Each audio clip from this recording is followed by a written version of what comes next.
নমস্কার, আমাদের YouTube channel গালভরা গপ্পে আপনাদের সকলকে স্বাগত। বাংলা সাহিত্যের বিভিন্ন সময় সাহিত্যিকদের রচনা দিয়ে সাজানো আমাদের এই চ্যানেল। আচ্ছা, আপনি কি গল্প শুনতে খুব ভালোবাসেন? প্রতিদিন রাত ৯টায় যদি এই চ্যানেলে নতুন একটা করে গল্প শুনতে পান তাহলে কেমন হয়? আপনার এই ভালো লাগাকে মাথায় রেখেই আমরা শুরু করতে চলেছি আমাদের নতুন সিরিজ রাত যখন ৯ গপ্প শুরু হয়। শুনতে থাকুন এই সিরিজের গল্পগুলি। কেমন লাগছে কমেন্ট করে জানাবেন, আর গল্পগুলি ভালো লাগলে লাইক করবেন, শেয়ার করবেন বন্ধুদের সাথে। হ্যাঁ, চ্যানেলটা সাবস্ক্রাইব করতে ভুলবেন না, আর বেল আইকনটা প্রেস করে রাখবেন নতুন গল্পের নোটিফিকেশন পাওয়ার জন্য। এই সপ্তাহে আমাদের প্রথম গল্প প্রেমেন্দ্র মিত্রের লেখা কলকাতার গলিতে। এই গল্পে বিশ্বনাথ পাড়াগাঁয়ের ছেলে হলেও এমনিতে সে সাহসী, কিন্তু সে ভয় পায় এই কলকাতা শহরকে। বিশ্বনাথের বন্ধুরা এই নিয়ে হাসাহাসি করলে তাদেরকে সে শোনায় তার এক রোমহর্ষক অভিজ্ঞতা, যা ঘটেছিল এই কলকাতারই কোনো এক গলিতে। কি ছিল সেই অভিজ্ঞতা জানতে হলে শুনতে হবে আমাদের আজকের গল্প। বিশ্বনাথ পাড়াগাঁয়ের ছেলে। ঘুটঘুটে অন্ধকারে দুপুর রাত্রে বাঁশবনের ভিতর দিয়ে সে ৩ ক্রোশ অনায়াসে বেরিয়ে আসতে পারে। অমাবস্যায় গ্রামের সীমানার শ্মশান থেকে মরা পোড়ানো কাঠ সে কতবার বাজি ধরে নিয়ে এসেছে, কিন্তু ভয় তার শুধু কলকাতা শহরকে, যেখানে দুপা এগুতে হলে মানুষের গায়ে ধাক্কা লাগে। ইলেকট্রিক আর গ্যাস লাইটের কল্যাণে যেখানে দিন কি রাত চেনবার জো নেই বললেই হয়। সেইখানেই এক রাতে সে যা বিপদে পড়েছিল। বিশ্বনাথ বলে, না, কলকাতা শহরে সন্ধ্যার পর বেরোনো নিরাপদ না। আমরা হেসে উঠলে বলে, না হে না, চৌরঙ্গি সেন্ট্রাল অ্যাভিনিউয়ের কথা বলছি না, কলকাতাটা আগাগোড়া চৌরঙ্গি নয়। শোনো তাহলে। সেবার গাঁয়ের লাইব্রেরির জন্যে বই কিনতে কলকাতা গিয়েছিলাম। ভেবেছিলাম একদিন থেকেই বইপত্র সব কিনে রাত্রের ট্রেনে বাড়ি চলে আসব, কিন্তু কলকাতায় গেলে নতুন বায়োস্কোপ থিয়েটার না দেখে কেমন করে ফেরা যায়। প্রথম দিনটা তাতেই কেটে গেল। দ্বিতীয় দিনে কলেজ স্ট্রিটে গিয়ে বই-টই সব কিনে ফেললাম। সঙ্গে বিছানাপত্রের বা তোরঙ্গ বাক্সের ঝঞ্ঝাট ছিল না, শুধু একটি সুটকেস, তাতে বইগুলো ভরে একেবারে সোজা শিয়ালদা স্টেশনে গিয়ে উঠলেই হতো। কিন্তু হঠাৎ কি খেয়াল হলো, একবার অবিনাশের সঙ্গে দেখা করে যাই।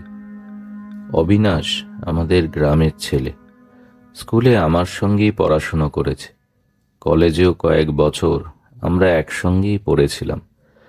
অবিনাশ বেশি দিন অবশ্য কলেজে থাকেনি।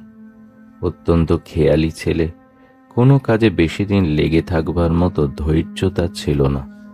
ছেলেবেলা থেকেই কেমন যেন তার একটা উড়ু উড়ু ভাব।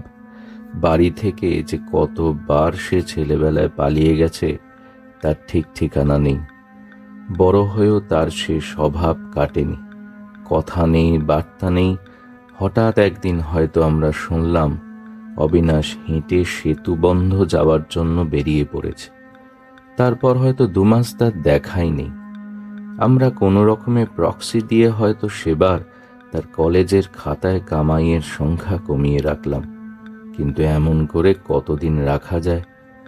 বছরের শেষে এক্সামিনেশনের সময় দেখা গেল অবিনাশ আমাদের প্রক্সি দেওয়া সত্ত্বেও কলেজে এত কম দিন এসেছে যে তার পরীক্ষা দেওয়ার অনুমতি পাওয়া অসম্ভব।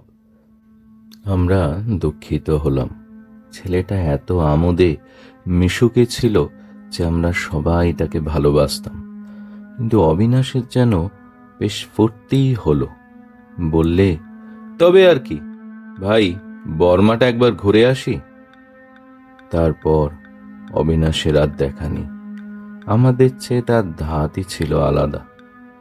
পৃথিবীটা যে মস্ত বড়, এই আনন্দেই তার মন ভরপুর হয়ে থাকত।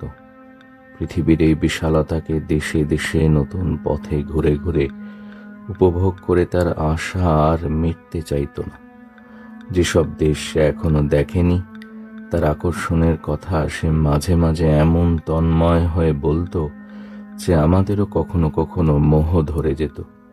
কেমন যেন মনে হতো এই ছোট্ট শহরের ছোট্ট জানা কটি রাস্তায় দুবেলা যাওয়া আসায় জীবনের কোনো সার্থকতাই নেই।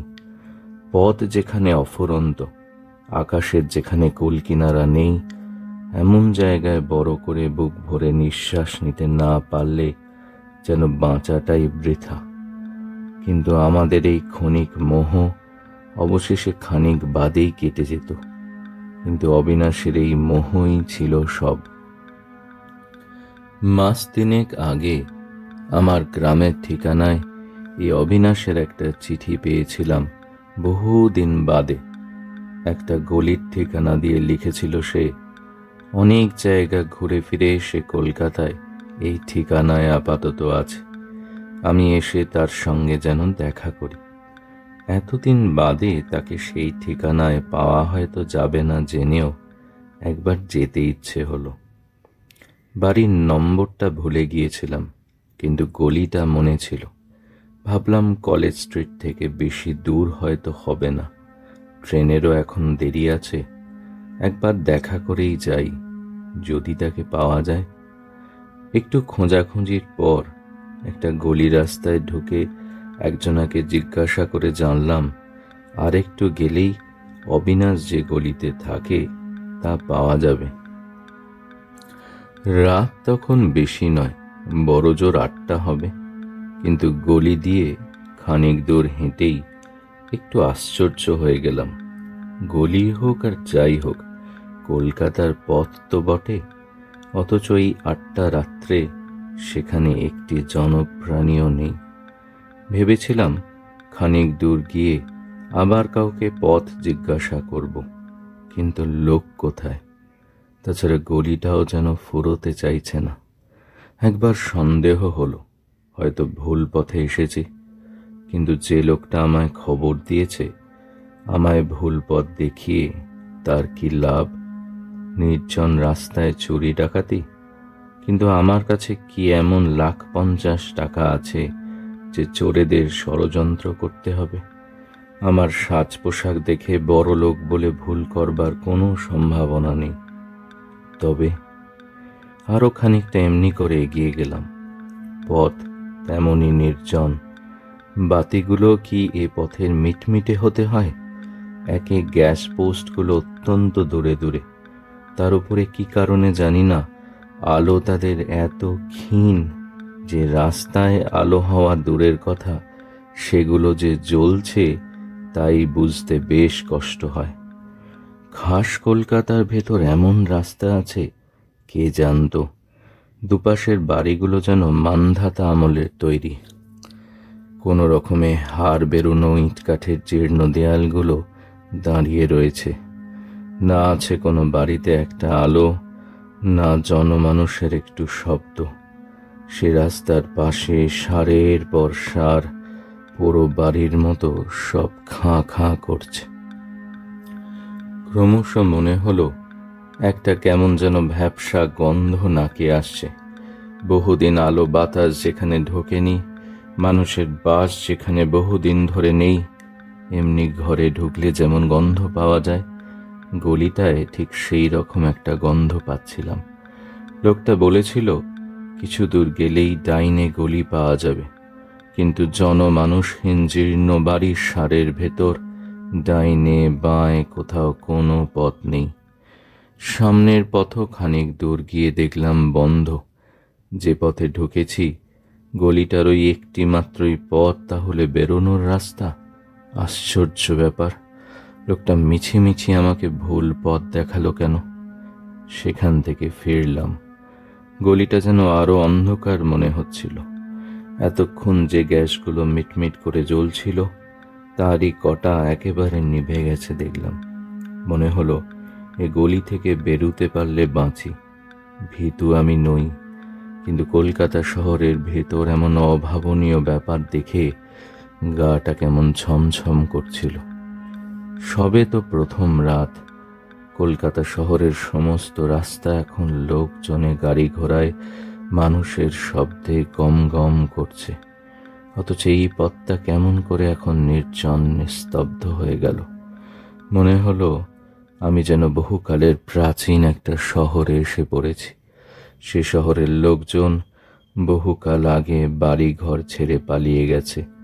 কত বছর যে মানুষের পা সে শহরে পড়েনি কেউ জানে না। আমিও যেন প্রথম সে শহরের নিস্তব্ধতা ভাঙলাম।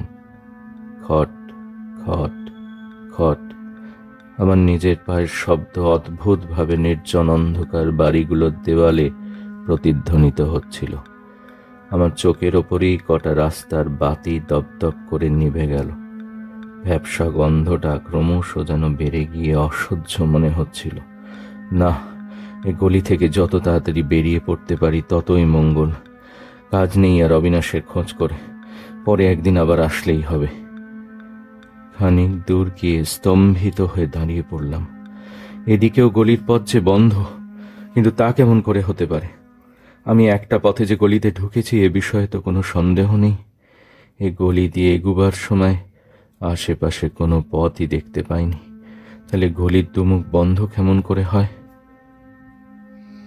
ভাবলাম হয়তো আরো একটা পথ ছিল। যাবার সময় আমার দৃষ্টি কোনো রকমে এড়িয়ে গেছে। এখন আসবার সময় ভুল করে সেইটিতেই ঢুকে পড়েছি। সেইটেরই মুখ এখন বন্ধ। কিন্তু এরকম ভুলই বা হবে কেমন করে? আমি অন্যমনস্ক হয়তো ছিলাম না। আগাগোড়াই তো সজাগ হয়ে চলেছি। রাস্তায় লোক না থাক, একটা বাড়িতে যদি একটা আলো দেখা যেত বেশ হতো। না হয় ডেকেই জিজ্ঞাসা করতাম। যাই হোক, এখানে দাঁড়িয়ে কোনো লাভ নেই জেনে আমি আবার ফিরলাম। গলি থেকে বেরুতে হবেই। আবার সেই নির্জন অন্ধকার গলি দিয়ে শুধু নিজের পায়ের শব্দ শুনতে শুনতে এগিয়ে চললাম। গলিটা যেন ক্রমশ দীর্ঘই হয়ে চলেছে। আমার অজান্তেই কে যেন ইতিমধ্যে সেটা বাড়িয়ে আরো লম্বা করে দিয়েছে। এবারও যখন দেখলাম গলির মুখ বন্ধ, তখন সত্যই বুকের ভেতরটা কেমন করে উঠল। একে আমরা পাড়া গাঁয়ের লোক, ফাঁকা আকাশ ফাঁকা মাঠের মধ্যে মানুষ হয়েছি। শহরে এলেই অমনি আমাদের হাঁপ ধরে যায়। তার উপরে ভ্যাপসা গন্ধ ভরা অন্ধকার গলি, চারদিক থেকে সে যেন আমাকে জেলখানার মতো বন্দি করে ফেলবার চক্রান্ত করছে। উপরে চেয়ে যে একটু আকাশ দেখতে পাবো তারও জো নেই। এমন একটা ধোঁয়াটে কুয়াশার বাতাসে আচ্ছন্ন হয়ে আছে চারদিক। তার ভেতর একটা তারাও দেখা যায় না। যতই অদ্ভুত ব্যাপার ভাবছিলাম, মাথাটা ততই গলিয়ে আসছিল। কি করব কিছুই ভেবে পাচ্ছিলাম না। সুটকেসটা বইয়ের ভারে বেশ ভারী ছিল। সেটা বয়ে বেশ ক্লান্তই নিজেকে মনে হচ্ছিল। এমনি করে আর খানিকক্ষণ ঘুরতে হলে ক্লান্তিতেই তো বসে পড়তে হবে। হঠাৎ বুকটা ধড়াস করে উঠল। দূরে একটা মিটমিটে বাতির তলায় একটা লোক দাঁড়িয়ে আছে না? তাড়াতাড়ি সেই দিকে এগিয়ে গেলাম। এই তো আমাদের অবিনাশ। এতক্ষণের ভয় ভাবনা নিমেষে ভুলে গেলাম। আনন্দে চিৎকার করে তার নাম ধরে ডাকতেই সে চমকে তাকালো। বললাম, কি আশ্চর্য, তোর খোঁজ করতেই এই 1 ঘন্টা এই গলির ভেতর ঘুরে হয়রান হচ্ছি। বাবা, কি অদ্ভুত গলিতে থাকিস তুই, ঢুকে আর বেরোনো যায় না। অবিনাশ একটু হেসে বললে, এসেছিস তাহলে? বললাম, এসেছি আর কই, তোর দেখা না পেলে এই গলির ভেতর তোর বাড়ি কি খুঁজে বার করতে পারতাম? সে কথার কোনো উত্তর না দিয়ে অবিনাশ বলল, আমায় তাহলে তোর মনে আছে ভাই? মনে থাকবে না কেন রে? না ভাই, মনে থাকে না। অথচ মানুষ যেটুকু মনে করে রাখে তার ভেতরই আমরা বেঁচে থাকি। আমি হেসে বললাম, ছিলি তো ভূপর্যটক, আবার দার্শনিক হলি কবে থেকে? যাক, এখন তোর বাড়ি চল দেখি, তোর সব গল্প শুনতে চাই। অবিনাশ কেমন যেন একটু নিরুৎসাহ হয়ে বললে, আমার বাড়ি? আচ্ছা চল। আমার চিঠি পেয়েছিলি তো? হ্যাঁ, সে তো 3 মাস আগে। তোর জন্যে কতদিন অপেক্ষা করেছিলাম, তারপর আবার বেরিয়ে পড়েছিলাম। আবার? তাহলে ফিরলি কবে? অন্যমনস্ক ভাবে অবিনাশ বললে, এই আজ। এই আজ? এবারে গেছিলি কোথায়? বলছি চল। সেই নির্জন গলি দিয়েই তখন আমরা এগিয়ে চলেছি, কিন্তু আর তখন আগের কথা কিছুমাত্র মনে ছিল না। অবিনাশ বলতে লাগলো, এবারে ভাই গেছিলাম বহুদূর। খিদিরপুরে ডকে বেড়াতে বেড়াতে একদিন সুন্দর একটা জাহাজ দেখলাম। সুন্দর বলতে নতুন মনে করিসনি যেন, জাহাজটা অনেক পুরনো। নোনা জল লেগে লেগে তার গায়ের রং চটে গেছে। মাস্তুলগুলো বহুদিনের পুরনো, চিমনিগুলো ধোঁয়ায় কালো হয়ে গেছে। আগাগোড়া জাহাজটা দেখলেই মনে হয় বহুকাল ধরে পৃথিবীর কত সমুদ্রে সে যেন পাড়ি দিয়ে ঝুনো হয়ে গেছে। তার চেহারাতেই কেমন একটা ভবঘুরে রুক্ষ রুক্ষ ভাব, সেইটি তার সৌন্দর্য। তার উপর শুনলাম এখান থেকে মাল নিয়ে যাবে সে জবদ্বীপে। তখন আর লোভ সামলাতে পারলাম না। জবদ্বীপ নারকেল আর তালগাছের সার তা তীর পর্যন্ত এগিয়ে এসেছে সমুদ্রকে অভ্যর্থনা করতে।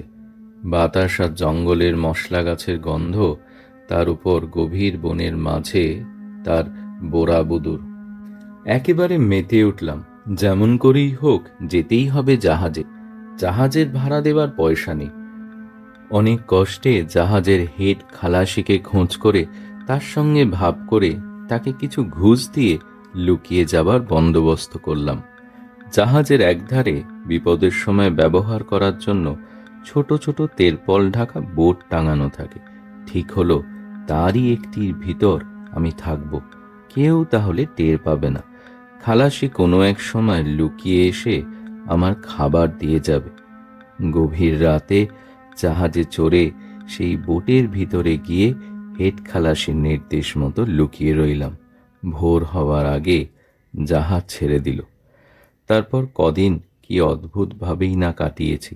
সারাদিন তার ভেতর লুকিয়ে থাকি, তেরপল একটু ফাঁক করে আকাশ দেখি আর জাহাজের শব্দ শুনি। গভীর রাতে যখন সব নির্জন হয়ে যায়, জাহাজের খোলে কজন ইঞ্জিনিয়ার আর ফায়ারম্যান, আর ওপরে হাল ঘোরাবার হইলে একজন নাবিক ছাড়া আর কেউ থাকে না, তখন একবার করে বেরিয়ে নির্জন ডেকের একটি কোণে রেলিং ধরে দাঁড়াই। এমনি করে কদিন বাদে জাভা এসে পৌঁছলাম। আগে ঠিক ছিল সবাই নেমে গেলে কোনো এক সময় হেড খালাসি আমার নামার ব্যবস্থা করে দেবে, কিন্তু বন্দরে জাহাজ ভেরাবার আগে রাত্রে সে এসে আমায় জানিয়ে গেল যে তা হবার উপায় নেই।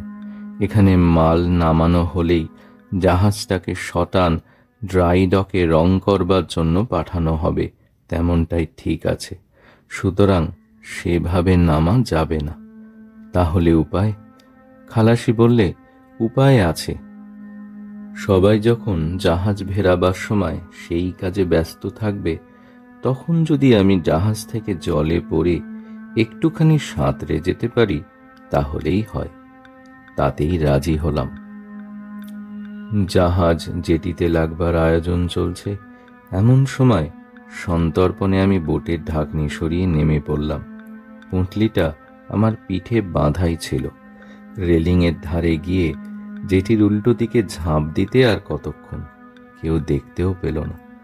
ঝাঁপ দিয়ে পড়লাম বটে, কিন্তু সেই মুহূর্তে জাহাজটা জেটিতে ভেরাবার জন্য পাশে সরতে আরম্ভ করলো। জাহাজের বিশাল প্যাডেলের ঘায়ে জলতল পার হয়ে উঠল। কি ভীষণ তার টান! প্রাণপণেও আর সে টান ছাড়িয়ে আসতে পারলাম না। সেই ঘূর্ণমান ভয়ঙ্কর প্যাডেলে ধাক্কা খেয়ে তলার দিকে তলিয়ে যেতে লাগলাম। আমি শিউরে উঠে বললাম, তারপর সেই প্যাডেলের ঘা কি ভয়ঙ্কর লেগেছে দেখবি। সামনে একটা গ্যাসের বাতি তখনও জ্বলছিল। অবিনাশ তার জামা তুলে দেখালে। এ কি, জামার নিচে যে কিছুই নেই, একেবারে ফাঁকা শূন্য। ভালো করে আবার চেয়ে দেখলাম, দেহ নেই, কিছু নেই। ওধারে গ্যাস পোস্টটা সে জামার তলা দিয়ে স্পষ্ট দেখা যাচ্ছে। উপরের দিকে চাইলাম, সেখানে অবিনাশের মাথা নেই। শূন্য শূন্য, সব শূন্য। অস্ফুট চিৎকার করে সুটকেস সাথে আমি দৌড়তে শুরু করলাম, কিন্তু কোথায় যাব? যেদিকে যাই নির্জন গলির মুখ বন্ধ। চিৎকার করে একটা পোড়ো বাড়ির দরজায় ঘা দিলাম। তার ভেতরের জানলাগুলো পর্যন্ত সে আঘাতের প্রতিধ্বনিতে ঝনঝন করে উঠল, কিন্তু কারোর সাড়া নেই। অন্ধকার। গলি মনে হয় আমার চারিধারে সংকীর্ণ হয়ে আসছে, অসহ্য তার ভ্যাপসা গন্ধ। তারপরে আমার আর কিছু মনে নেই। যখন জ্ঞান হলো তখন দেখি কে একজন আমায় বলছে, উতরিয়ে বাবু, ইয়ে শিয়ালদা স্টেশন হ্যায়। শিয়ালদা স্টেশন? অবাক হয়ে দেখি আমি আমার সুটকেস সমেত একটি রিকশায় বসে আছি। সামনে শিয়ালদা স্টেশন। নেমে পড়ে তার ভাড়া চুকিয়ে দিলাম, কিন্তু কখন কেমন করে যে আমি রিকশায় উঠেছি কিছুই মনে করতে পারলাম না। হ্যাঁ, তারপর খোঁজ নিয়ে জেনেছি অবিনাশ 2 মাস আগে জাভার বন্দরে অমনি করেই মারা গেছিল।